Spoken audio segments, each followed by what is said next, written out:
So whatever you're going through, even if you're in the midst of the storm, in the midst of the problem, cry out to God. I'm telling you, you don't have to say anything. He loves you so much and he will meet you where you're at. Your cries, your tears are crying out to him. Your tears, every single last one of them are it's like an alarm to him. It's shaking all of heaven and they're like, "Oh, wait, wait, wait. She's crying. He's crying. Something is going on. We have to get to them." And he will meet you. He will meet you. I promise you he will.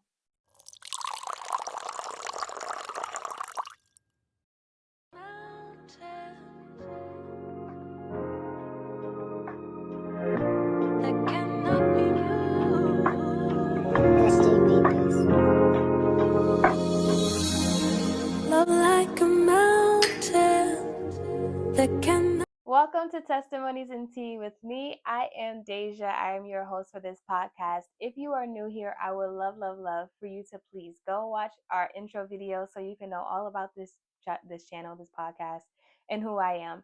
If you are coming back, welcome back. Thank you so much for coming back. Thank you for choosing to watch the video again, for seeing me again. Thanks.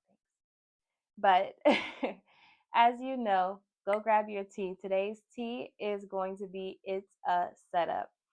So grab your favorite drink, grab your favorite cup, grab your notebook, pen, pencil, whatever you want to do. We're going to be out of the book of Exodus today. We're going to jump to maybe a couple more, but we're going to mainly focus on Exodus. So please like, please share, please subscribe, leave a comment, leave a heart, whatever you want to do. It doesn't have to be words, but just leave something to let me know that you are engaging with this video. It really helps me out. If you see something that's like, yeah, I don't like that, girl, you should change that, let me know. I would love to get feedback. I would love to know.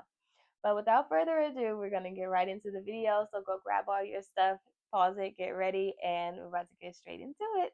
All right. So to start out, I want you to ask yourself a question. What did God promise you? What is a promise that God gave you, whether it was just recently, whether it's from the Bible, whether it's from years ago, whether it's from generations past, whatever it is. I just want you to grab that one thing, many things, whatever it is, and I want you to write it at the top of your notes if you're taking notes. And I just want you to keep going back to it while we're going through all this stuff. So I want to bring to you what God has promised and how he is a covenant keeping God and how he keeps his promises no matter how many years have passed. So we're going to jump right now really quick to Genesis 48 and 3 through 4. 3 through 4, you can go to that on your own. I'm not going to read it, but I'm just going to give you a brief background. So Jacob, or Israel, he was given a promise from God, and he then told that promise to Joseph when he was on his deathbed. So then we can jump to Genesis 50, verse 24, or 2 through 4. I think it's 2 through 4. Yeah, Genesis 50, verse 2 through 4. And Joseph gave his brethren the promise and told them, hey, this is what God said. He said he was going to give us this land. This is the land flowing with milk and honey. This is a promised land that he's going to give us. So then we can jump to Exodus chapter 3, verse 7 through 8. And it says, the Lord said, I have indeed seen the misery of my people in Egypt. I have heard them crying out because of their slave drivers, and I am concerned about their suffering. So I have come down to rescue them from the hand of the Egyptians and to bring them out of out of that land into a spacious land, a land flowing with milk and honey, the home of the Canaanites, Hittites, Amorites, Perizzites, Hivites, and Jebusites. So this is where God gave the promise again to Moses and let him know, hey, this is what happened. So to give you a quick little background, a little briefing of what all happened and took place from here. So Joseph had favor in the sight of Pharaoh during his time, and then there was another Pharaoh that came, another one. But basically, all of what Joseph did to gain favor in their sight, to have favor in the sight of the children of Israel, all of that faded away.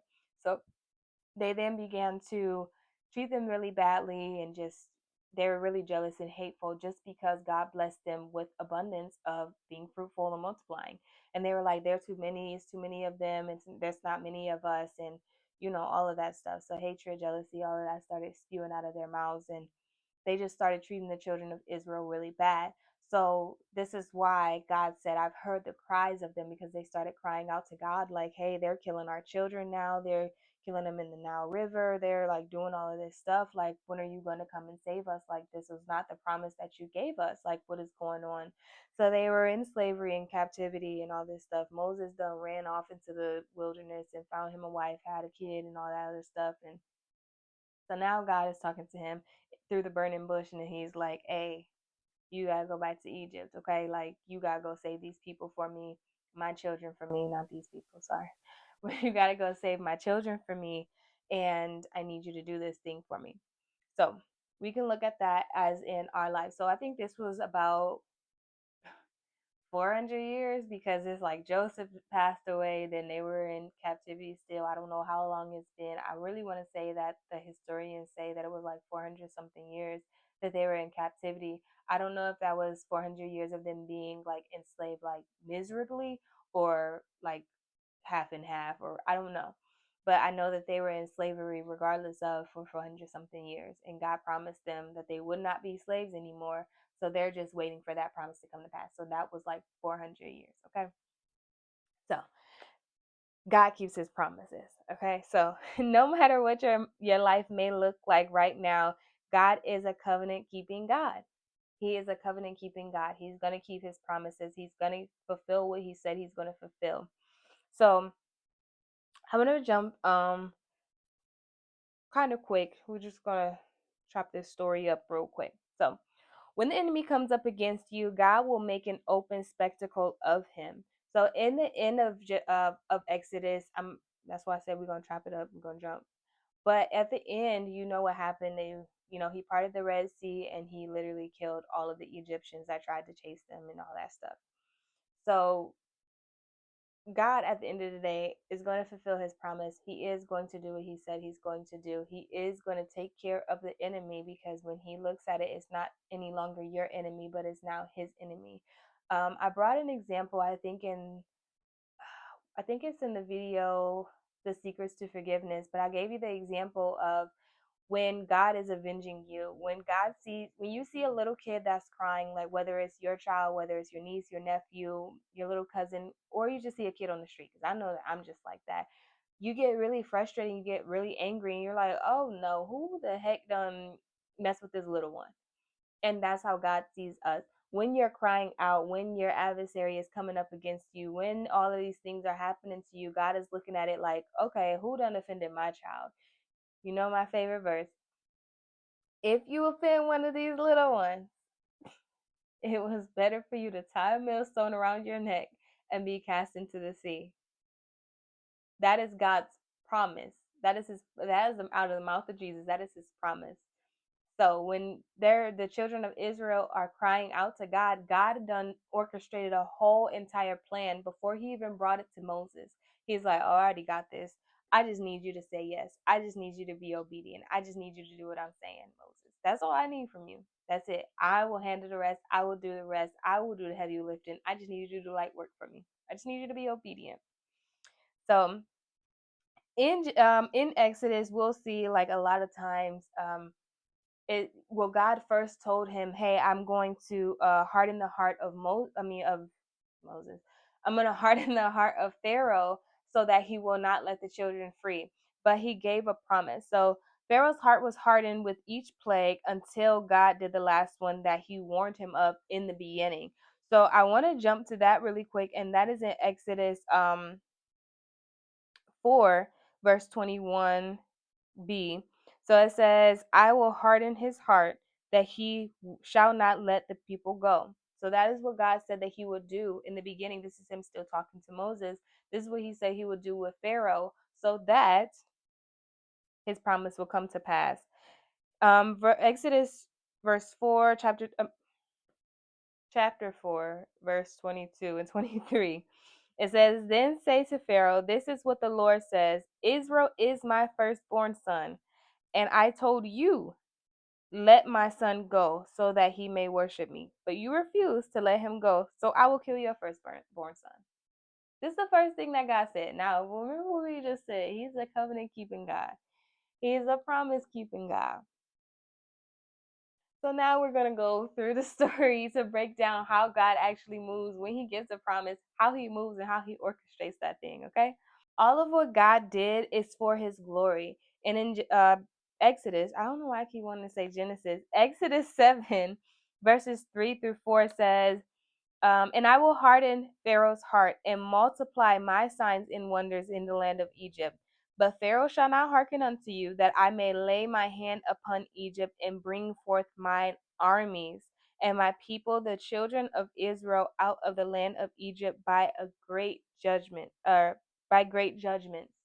So he's saying, like, okay, so Egypt does not serve God. They serve all of these other gods, all these other deities, and all these other things. So God is looking at them like, you not one of mine. You not none of mine. So I really don't care about you. So, but to show you that I'm God, to show you that I am the King of all kings, to show you that I am the Lord of all lords, he said that he is going to he's going to harden Pharaoh's heart so that he's able to do what he wants to do. I wanted to bring you to Proverbs 21 and 1, and then I'll jump to my next part where he says, the king's heart is in his hands, and he turns it whichsoever it shall go. So the Lord literally has full control over obviously his creation, and Pharaoh is his creation, though he's not serving him, though he doesn't consider him his child because he's worshiping other deities. He created him. He's still the craftsman. He still has control over his heart to say, yeah, let me harden you. Okay, let me go ahead and let you loose, which we'll get to that later. He does in chapters after. But, anyways, so the Lord will allow the enemy to look as though he is winning, even though it is all in God's plan. God is orchestrating this whole entire thing. So the first time that Moses and Aaron, which is Aaron is his brother, they went up to Pharaoh and told him, "Hey, with us saith the Lord." When I told you in chapter 4, where he was like, "Hey, he's gonna kill your firstborn because Israel is my firstborn, and you've led them into slavery. You killed them off, and now I'm gonna do that to your firstborn since you did that to me, to my children." So after they said that, Pharaoh was like, "Oh, they're lazy. This is why they want to go and make sacrifices to their God, and they want to go leave for 3 days and blah blah blah because they're lazy. They're just lazy. That's why they wanted to go." So he told them, "Hey, let's make their labor harder." So he took away the straw that they used to make bricks, and he told them to go find your own straw so that you can make bricks, and I need you to still meet the same quota that you had to make when I gave you the bricks in the first place. Just completely unfair. So the children of Israel looking like, "Oh no, Moses, I don't know what you thought you was doing, but clearly this can't be God, because you just told us that God was getting us out of slavery, and it looked like we getting worse. So no, I'm not listening to you no more. I don't know what's wrong with you.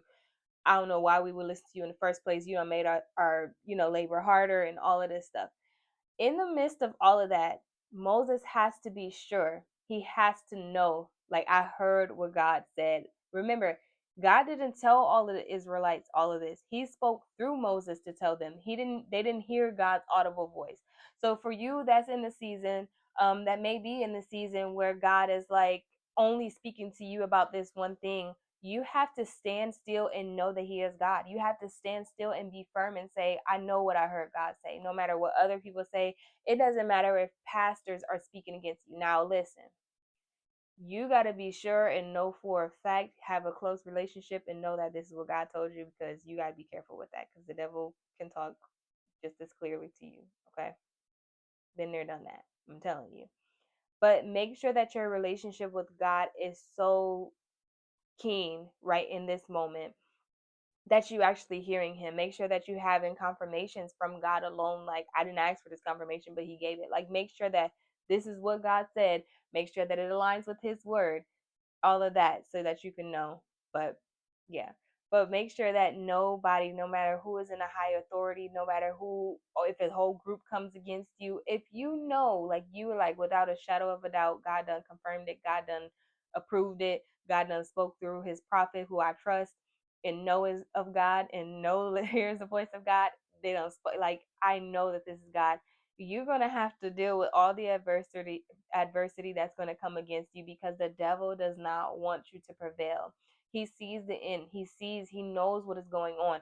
Just like God told him. God will always tell you the end of the story, but he'll never tell you the route, because if he told you the route, then you'd be like, nah. But he will always tell you the end of what's going to happen. So you have God's promise. He said, I'm going to give you this. So he takes all of what he's going to give you and he puts it here. And you got this long time span. It may be a long time, maybe a short time. It just depends. But you got this span of time that is in between and you don't know what's going to happen. And when I tell you it's like, oh, hell is breaking loose during that time, you have to be still. You have to be still. You got to be still. You got to be still. I'm telling you, you have to be, because the enemy is going to try to make you delay yourself, because he cannot delay you. The only way that he can delay you is when you give him legal right and when you give him access. But when you turn to your face and say, Lord, I messed up, I repent, he still ain't got, he has no more legal rights. So he's gonna keep on trying to throw things at you. He's gonna keep on throwing thoughts at you. He's gonna keep on throwing people at you. He's gonna keep on trying it.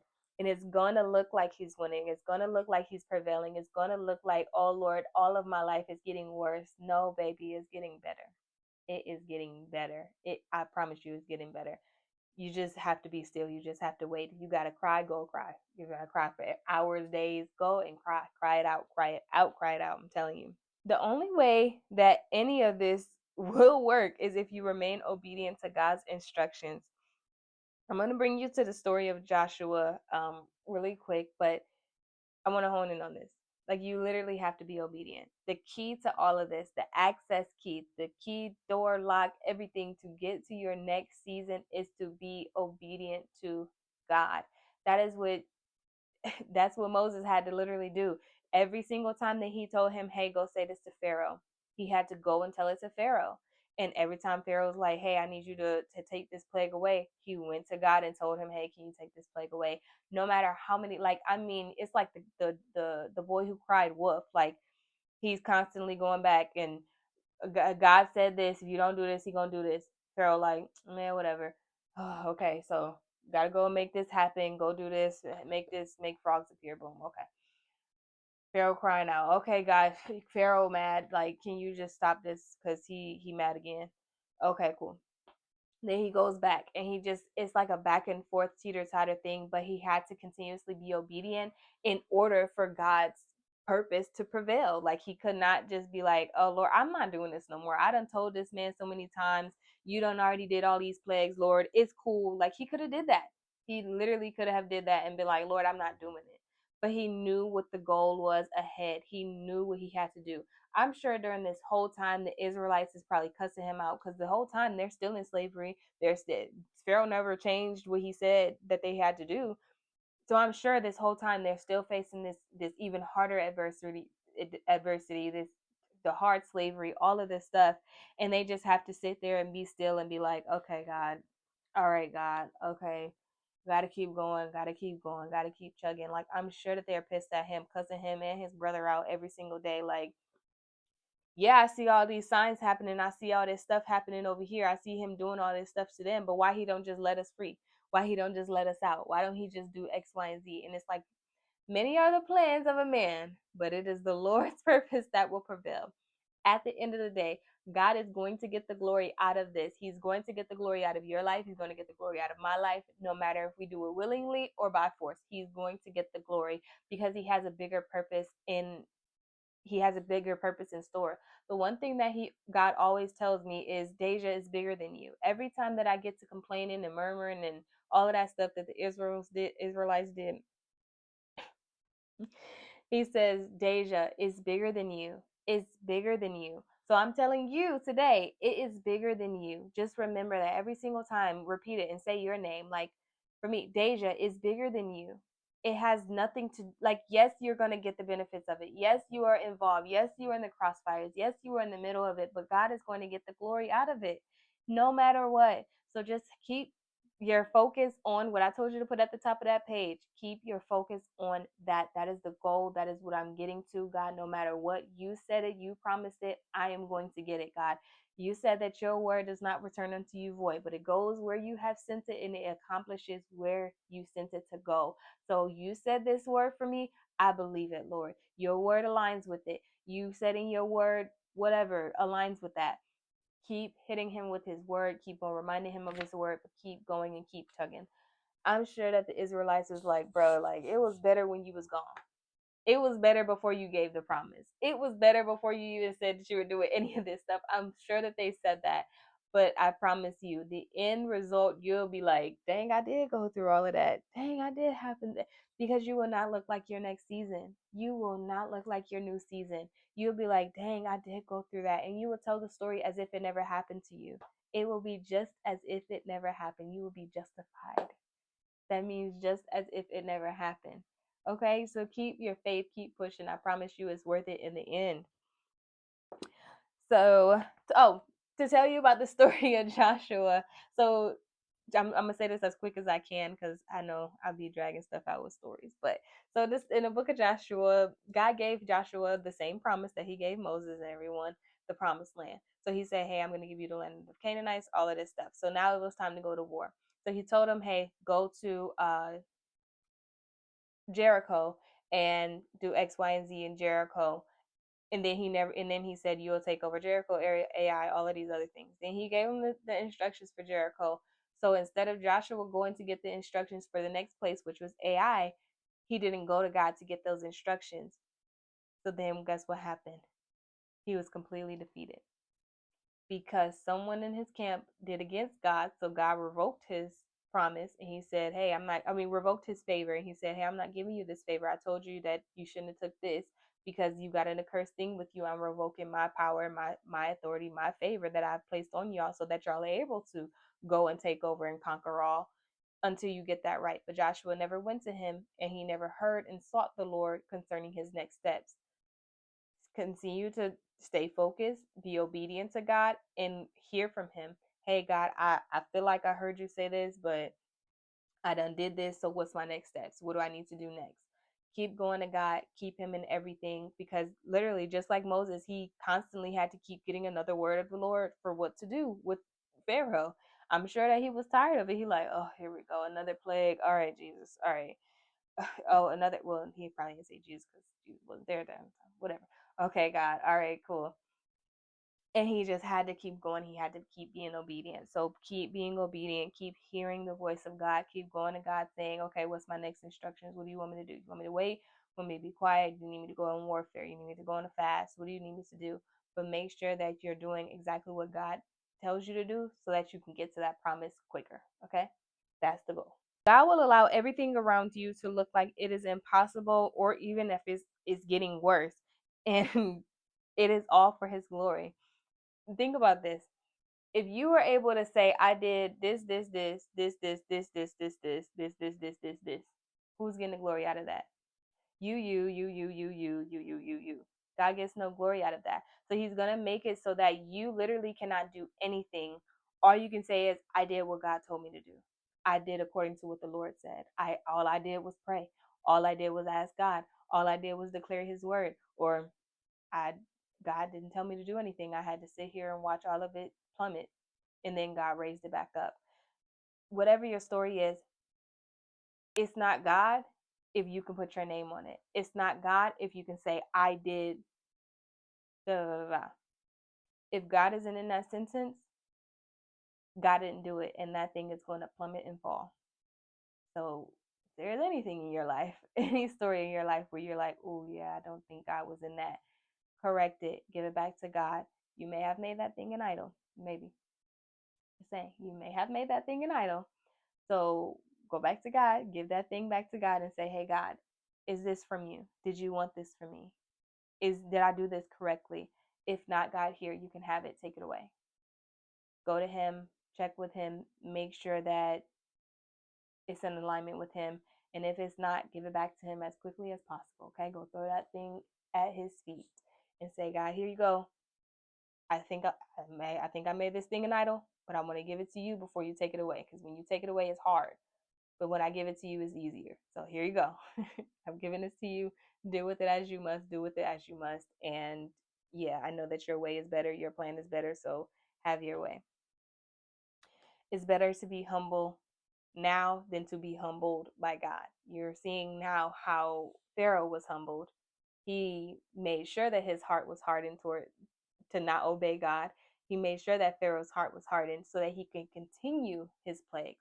The king's heart is in God's hands. So a lot of people that's going through adversity and stuff right now, the Lord's hand might literally, quite literally, be on them, and He's hardening their heart so that He can continue to show him, I'm God in your life. I am God. I am God. I am God. I am God. Do you get it now? Do you get it now? Do you get it now? So that when they come to their senses, they can say, "Oh wow, God, that was you. That was you are God." And you will never, and they will never, you or them, if it's both of y'all, you, them, they, whatever, will never go back to that same sin, because you'll remember like, oh no, God, I remember when you took me through that. Oh no, no, no, no, no, I ain't going back that way. Nope, you ain't getting me this time, devil. And then for some it may be like, oh, you didn't go through enough, so you did it in your own strength. So then when you go through the next phase, you like, oh, okay, and then you might start getting lukewarm. He said he spits out the lukewarm. You don't want to be that. Okay, so be on fire for God consistently and ask Him for the refreshing, the reviving fire consistently, daily, every single day. Ask Him to renew you, ask Him to revive you, ask Him to give you the desire for Him more and more every day. Everybody doesn't have that. Everybody isn't just consistent in that. So it's okay to ask Him for that. Okay, He loves to hear that you're desiring Him. He loves to hear that you're asking Him for help. He loves to hear that because He knows that you cannot do this life alone. You can't do it without Him. I'm telling you now, you cannot do it without Him. You cannot do it without Him. In this, God will keep you separate. He will literally, quite literally, keep you separate. So in Exodus 8 and 23, he said, and I will make, well, I'll say it in KJV, I will put a division between my people and thy people. He's saying this to Pharaoh. So he's saying, I will put a division. So I'm going to separate this. So it's going to be hailing on this side, and it's going to be sunny and bright and blue skies over here. And it will not cross this division, so that I can show you that I am the God of the winds and the rain and the hail and the snow and everything. Not your little God that you keep on worshiping, not this little God that you keep on serving and all of those other things. He's showing him that I am God of all of this. I am in control of all of this. Not you, Pharaoh. Not anything that you keep on trying to do. You keep on trying to put above me. None of it. None of it will prevail over God. I promise you, none of it will prevail. Don't put your mama, your daddy, your children, your husband, your wife, your um, dogs, your house, your cars, your money. Don't put nothing above God. I promise you, He will hit you with them plagues so quickly. Your head will be spinning. It will be spinning. Don't put nothing before God. I promise you, He will snatch it out of your hands. That's why I said it's better to lay it at His feet than for Him to snatch it out of your hands. Because when He snatches it, baby, you will hit a 300,000 spin. Like you just keep spinning. You just be like, oh my gosh, I feel like every single thing in my life just went haywire. Leave it at His feet. Humble yourself now before He humbles you.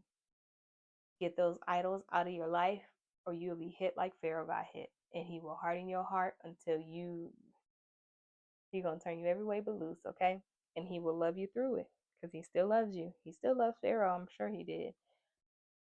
But He still wants you to get right so that you can see, oh, you are God. You are God. You are King of all kings. You are Lord of all lords. Like people don't just say that. That comes from a real place. We've been through some things. That comes from a real place of me seeing that nobody could have done this but you, God. Nobody could have done this but you. You are King of all kings. You are Lord of all lords. My bad. Let me stay in my place. That's why I say I'm staying in the child's place forever. I will never get in your way, God. You have your way. You can have it. I don't want it. You can have it. You can have it. So I want to go over real quick how God avenges you, how He deals with our enemies, how He sees things. Now, I like to put it an eye for an eye. That's how I like to put it, but it kind of sounds evil and wicked. And he's not evil, he's not wicked. He's very just. He's a righteous judge, and He judges righteously. He sees the desires of a man. Like He sees your heart. He sees the intentions of your heart. So I wouldn't really call it evil. I would just call it righteous judgment. Take it how you will, say it how you will, be it as you may. I don't really know. But I say an eye for an eye for this example. So in Ezekiel 29, or excuse me, 39, Ezekiel 39, 10 through 11, um, God did a spoil for a spoil. So he said, they will not need to gather wood from the fields or cut it from from the forest, because they will use the weapons for fuel. And I will plunder those who plundered them, and loot those who looted them, declares the sovereign Lord. Now I'm going to go into the KJV side really quick. So that they shall take no wood out of the field, neither cut down any out of the forest, for they shall burn the weapons with fire, and they shall spoil those that spoiled them, and rob those that robbed them, saith the Lord. And he's talking about the children of Israel. And it shall come to pass in that day, I will give unto Gog a place there of graves in Israel, the valley of the passengers on the east of the sea, and it shall stop the noses of the passengers, and they shall bury Gog. So they shall bury the person that has been afflicting them, the person that has come against them. So a spoil for a spoil. You spoil their possessions, they're going to spoil you. You rob them, they're going to rob you. And this isn't to say like go some if somebody did something to you, go no. This is God saying this is what's going to happen by default. They don't have to do anything. God is going to do it. I'm not saying you go and avenge yourself. I'm not saying that you go do anything. Don't do that. And don't say that I told you to do that, because I'm not getting in trouble for you. Don't do that. God will do it, and God will make it happen for you. All you have to do is sit there and be still. He said, be still and know that I am God. He can make the impossible possible. He said, I will make ways in the wilderness and rivers in the desert. He will make the impossible possible. He will make the impossible possible. He will make the impossible possible. He doesn't need you. He created all of this. What Job said, well, my interpretation is a song, but you wasn't with him shooting in the gym. You wasn't with him in the beginning of the foundation of this world. You was not here with him. You wasn't by his side like, oh yeah, make that there or make that there. You couldn't even begin to tell me how any of this was created, because I can't begin to tell you. So I know you can't tell me. Everybody, all these scientists have their, theories and things like that, but science continuously proves that God is God. He did that intentionally so that nobody could take his credit or his glory. Like I said, he's going to get the glory no matter what. By the end of this, you're going to be saying it with me. I promise you will. Promise. But we're going to move forward to Isaiah 65, 11 through 12. And it is number for number. So it says, but ye are they that forsake the Lord, that forgot my holy mountain, that prepared a table for that troop, and that furnished the drink offering unto that number. Therefore I number you to the sword, and ye shall all bow down to the slaughter. Because when I called, ye did not answer. When I spake, you did not hear me, but did evil before my eyes, and did choose that wherein I didn't like. You did what I did not like. You did what I did not ask you to do. So he's saying here that you continuously offered these sacrifices and things, drink offerings to these other deities, these other gods, your idols that are not me. Anything that you love more than God is an idol.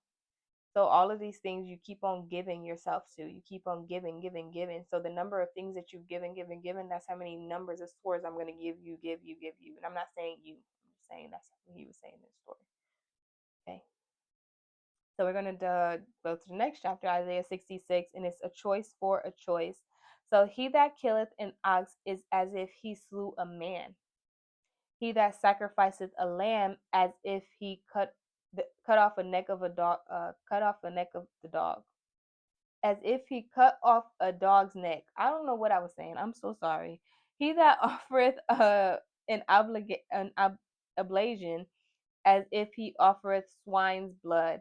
He that burneth incense, as if he blessed an idol. So this is what he's saying, what they were doing to the idols, to their idols, like how they were sacrificing to them. He's saying is as if I'm counting it as sin, as if you did this sin specifically. A choice for a choice. So you chose to real quick, you chose to sacrifice a lamb to this idol, not to me, but to this idol. It's as if you killed a man to me. That's what it looks like to God. So he's basically saying your choice of doing this, now your sin is this.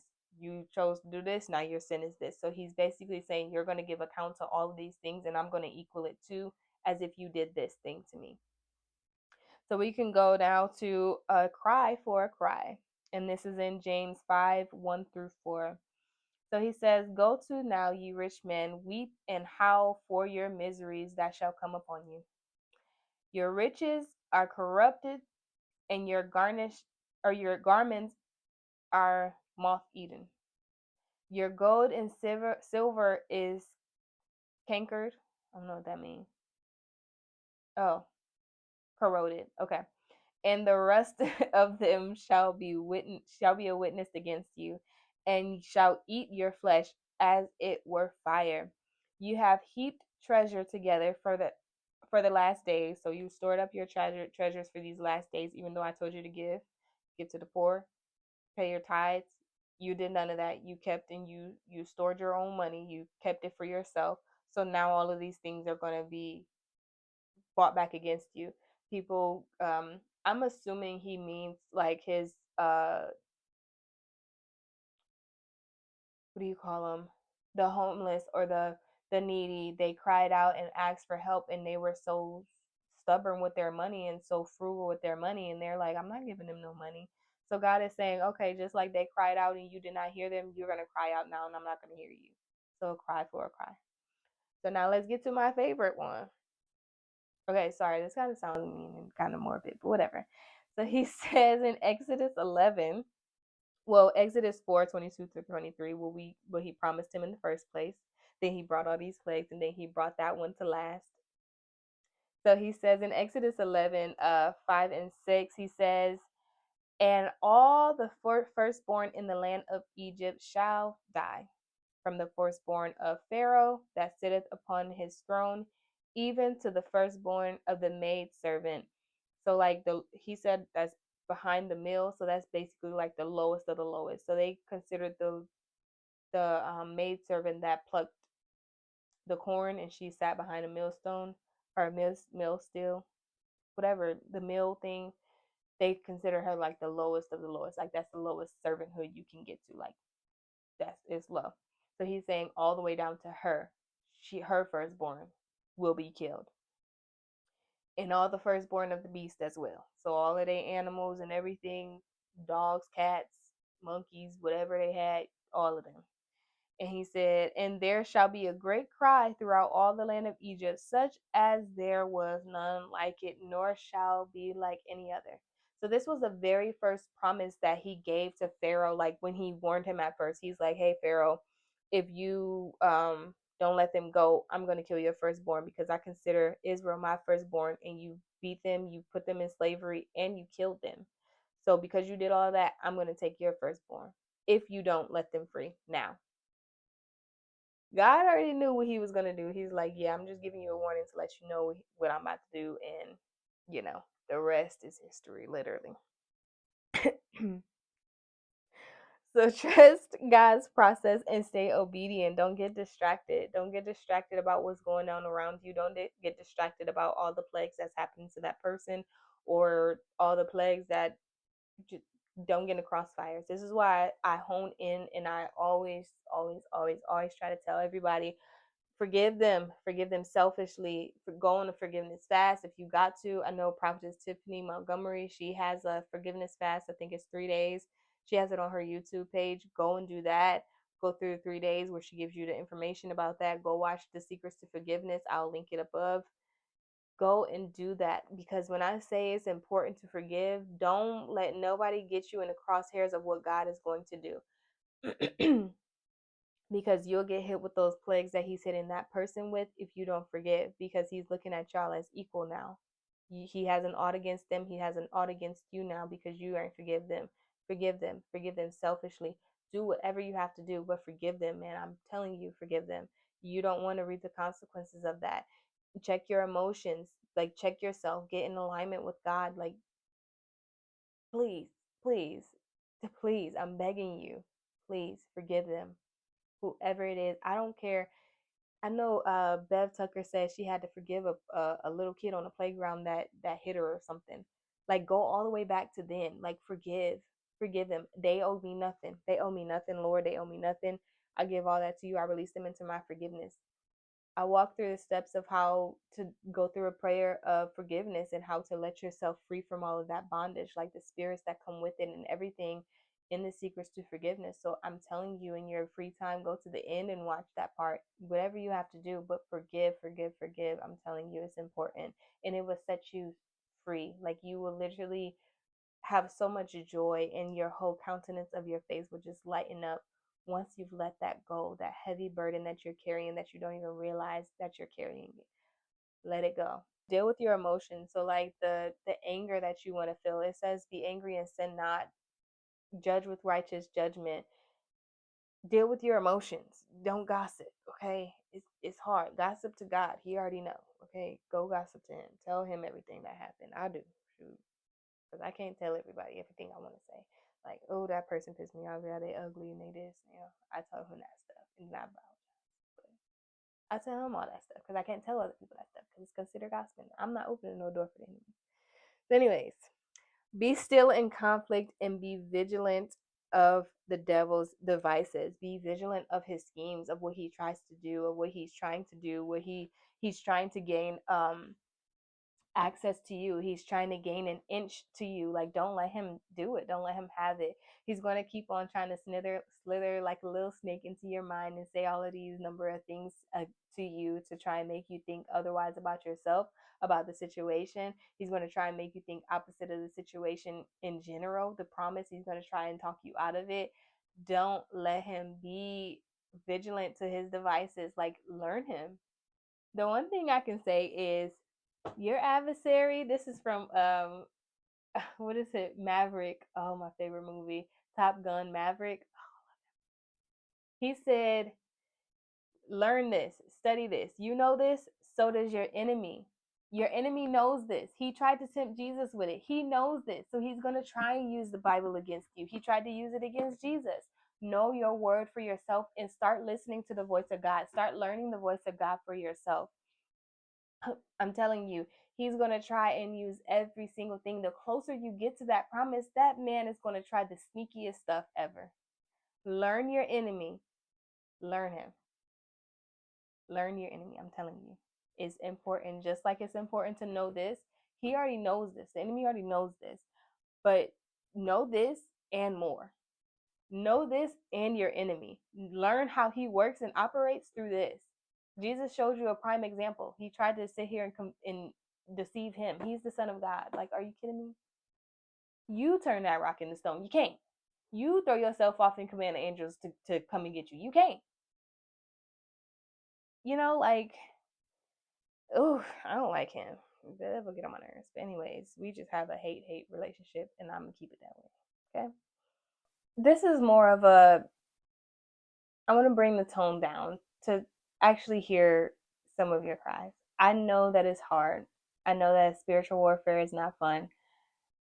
Battling against it feels like yourself, your own thoughts, your own mind. It's hard. This stuff is not easy. Like, spiritual warfare is not easy. Going through these challenges, going through the process to get your promise, it's not easy. I'm telling you, if it's easy, you're doing it wrong. The devil does not play fair, and he does not care about you. He does not care. He does not care. He does not care. He wants you dead, because our promise is eternity. His promise is damnation. Like, he doesn't get to come back to heaven. He lost his chance. So he's going to try with all of his might and with all of the time that he has left on this earth, which he doesn't know because he feels like it's limited, to gain as many souls to hell that he wants to. Our goal is to not let that happen. My main goal, the promise I made God, is to not let that happen. I promise I'm not, because I know of his schemes and his devices and what he tries to do and what he wants to do. But be still and know that he is God. Be still and know that he loves you. Know that he cares about you. He cares about you crying. He hears every single thing that you say. He may not respond all the time. He may not say anything all the time, but he hears you. Every single tear that you shed before the Lord is counted. This is kind of is magic, but I'm not saying it in the magic form. I just want you to get the visual. So one of my favorite movies is Shrek. I love Shrek. Ask my nieces. You can watch it day in and day out. But there is a part in Shrek 2 where they had to cry on this card, and it like summoned the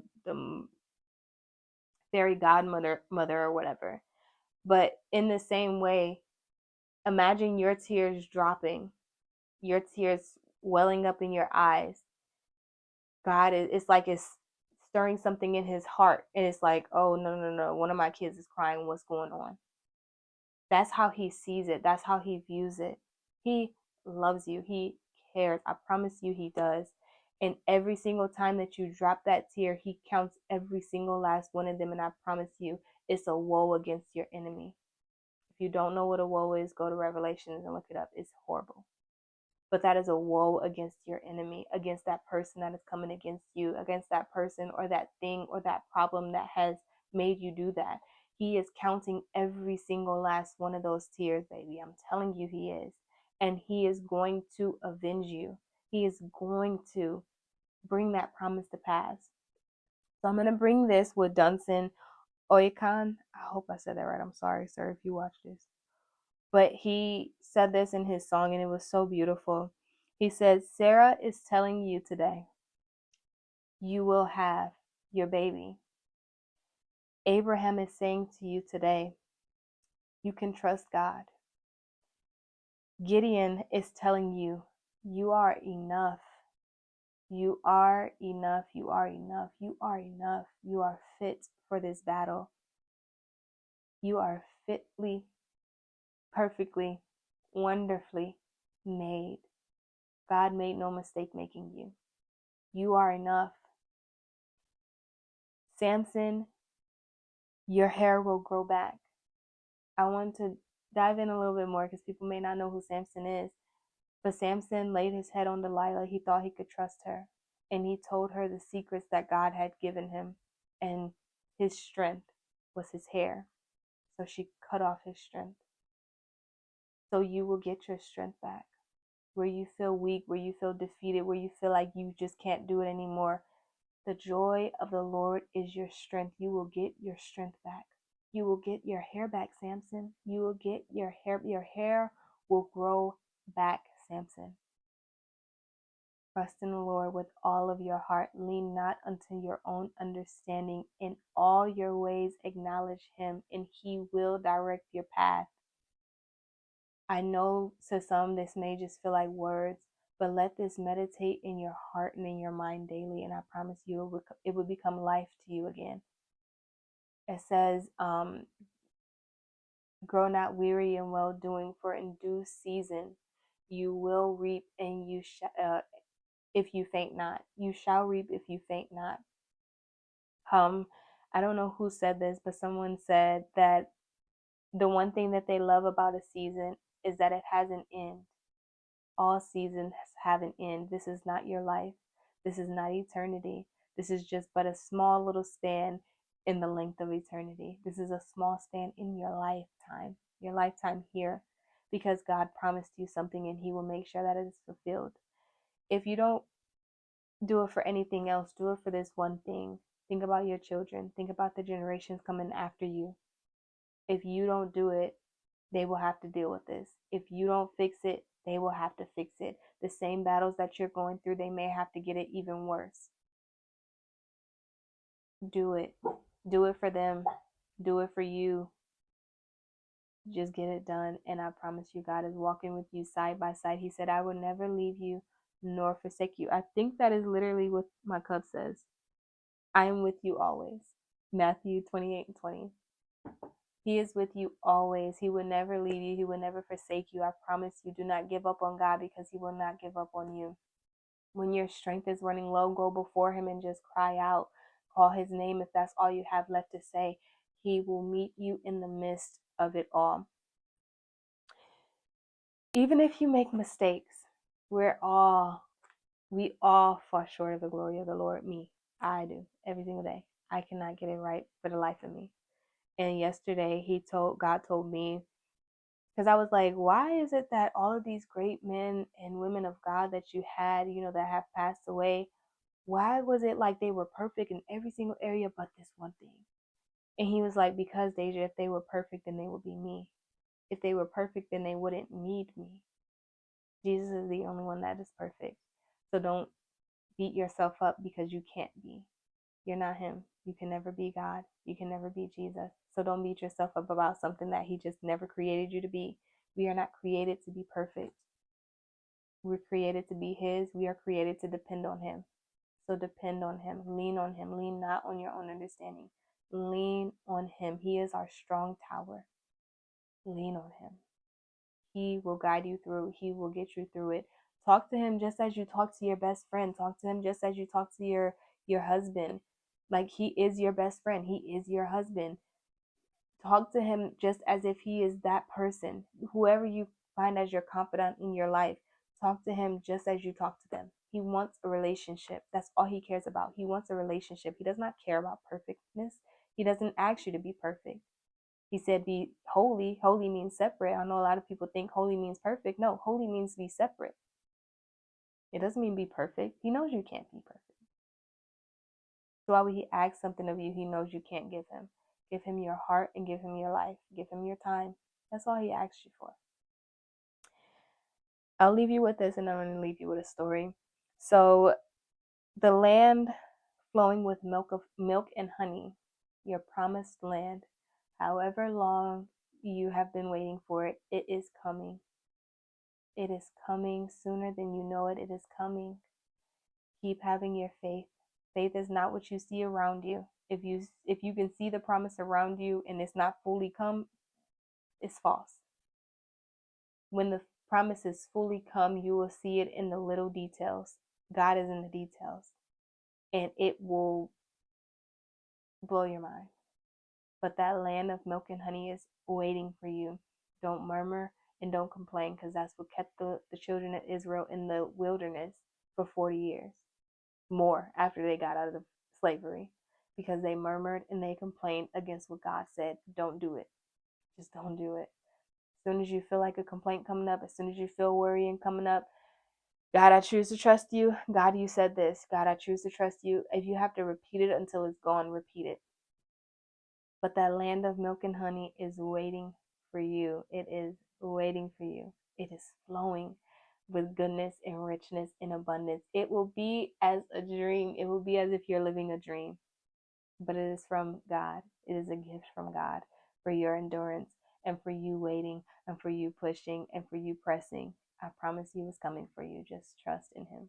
So I said I'm going to leave you with a story. This is a quick little testimony. So a couple of years ago, I would say I'm just going to give a number 10. I don't know. It may really be 10 years ago. But I went through a really rough breakup with someone. And when I say I was hurt, I was broken, they had cheated on me. And I was leaving their house after I had found out it was raining like really, really hard, like I could barely see. And I mean, like tears. You would think like the rain was coming down my eyes. Like it was just tears, like my whole eyes. It was just all blurry. I don't even know how I got home that day. I just remember being on the phone with my mom, and there was like this brick building on the side, and I literally tried to yeet my car over to that building. It's funny now, but it wasn't funny then.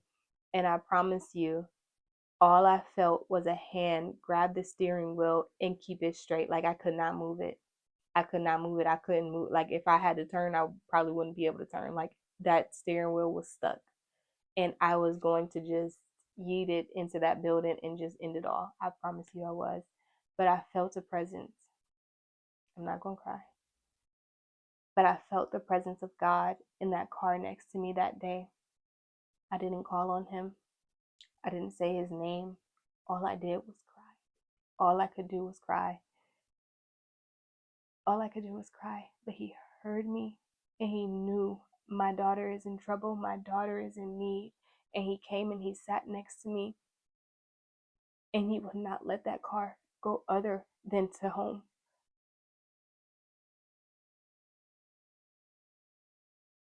So whatever you're going through, even if you're in the midst of the storm, in the midst of the problem, cry out to God.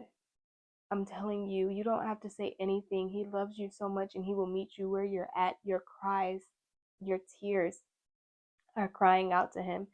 Your tears, every single last one of them are it's like an alarm to him. is shaking all of heaven, and they're like, oh, wait, wait, wait, she's crying, he's crying, something is going on, we have to get to them. And he will meet you. He will meet you. I promise you, he will. Trust in God. Trust in him. He loves you so much. I wasn't perfect during that time. I was sinful. I had probably just slept with that man a couple days ago. Like, it was really bad, okay? I wasn't perfect. I didn't even repent for it. I had no remorse for it. But that shows you that he doesn't care about perfection.